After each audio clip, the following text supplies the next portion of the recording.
Ever get the feeling you've been cheated? Politics, like always. Like cell phones, just as annoying. Politics are everywhere. Being branded a racist in today's public forum is like being accused of communism in the 50s. Whether it's a possibly offensive remark made in a private phone call, or the indelicate treatment of a minority who sells drugs to children. The entertainment industry, formerly known as the news, needs villains. The film revolves around two police detectives in a time of defund the police who are put on suspension after members of the public film their overzealous, not by the book arrest of a dangerous drug dealer. The media, true to form, has a field day. With money issues becoming a serious problem, the embittered pair seek unconventional means to improve their financial situations. This leads them down a much darker path than they ever could have imagined. Mel Gibson got his big break in 1979 with one of cinema's most iconic characters, Mad Max. He was up there with the Hollywood greats, reaching his pinnacle playing Martin Riggs in the hugely successful Lethal Weapon franchise. He then had a well-publicised crash and looked like Hollywood was done with him. But I believe Dragged Over Concrete has given a kind of redemption to this incredibly underrated actor.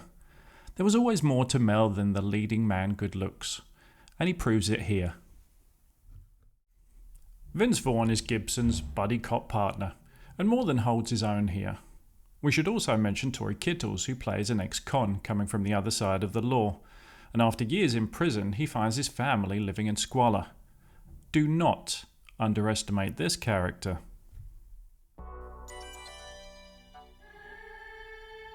S. Craig Zahler is the cult director of Bone Tomahawk and Brawl in Cell Block 99. He's one of the most well-rounded directors working today and uses every tool at a director's disposal.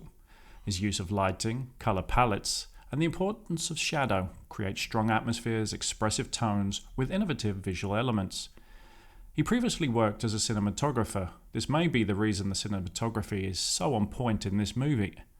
Zahler creates rich genre fiction that has multiple viewpoints, complex characters, scenes that breathe, and moments of drama, comedy and surprise. He describes his approach to filmmaking as performance-centric.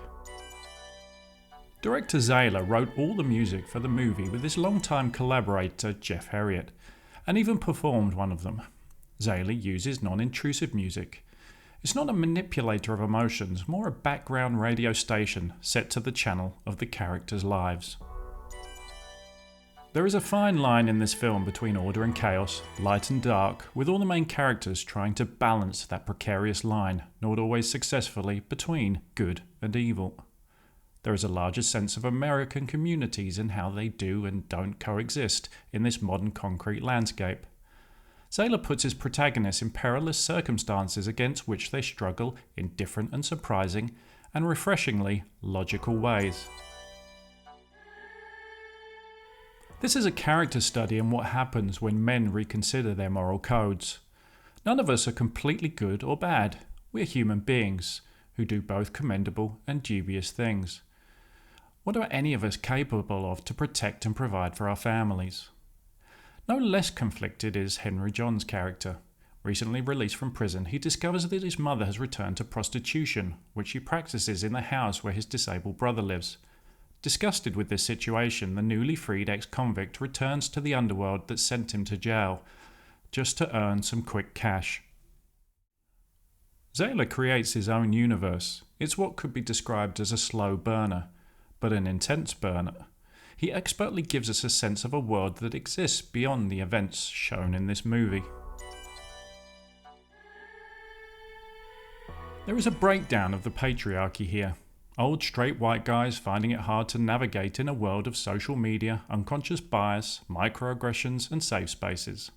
Men living out of time in a Western society that is changing beyond recognition right in front of their eyes. This film reminds me very much of The Wild Bunch. What do strong individualistic renegades do in a world that no longer seems to have a use for them? Do they just fade away, or do they go out swinging? It's great to see a film that doesn't bend the knee to the PC police, and doesn't oversimplify issues of race.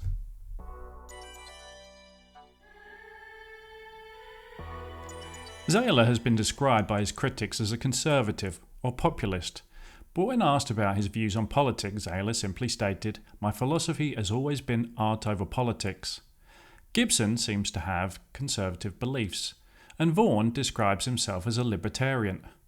Who says there are just leftists in Hollywood? Once, when I was standing around on the set one day, whining about something, we were going to work through supper or the long hours or whatever, Tommy Lee Jones said to me, "Isn't it such a privilege, Meryl, just to be an actor?" Yeah, it is, and we have to remind each other of the privilege and the responsibility of the act of empathy. Men providing for their families, putting their lives on the line in a brutal underworld, standing up to true evil. Sometimes the world does go out with a bang, not just a whimper. And for this, the film gets a 5-star rating. I'm not racist. Every Martin Luther King Day, I order a cup of dark roast.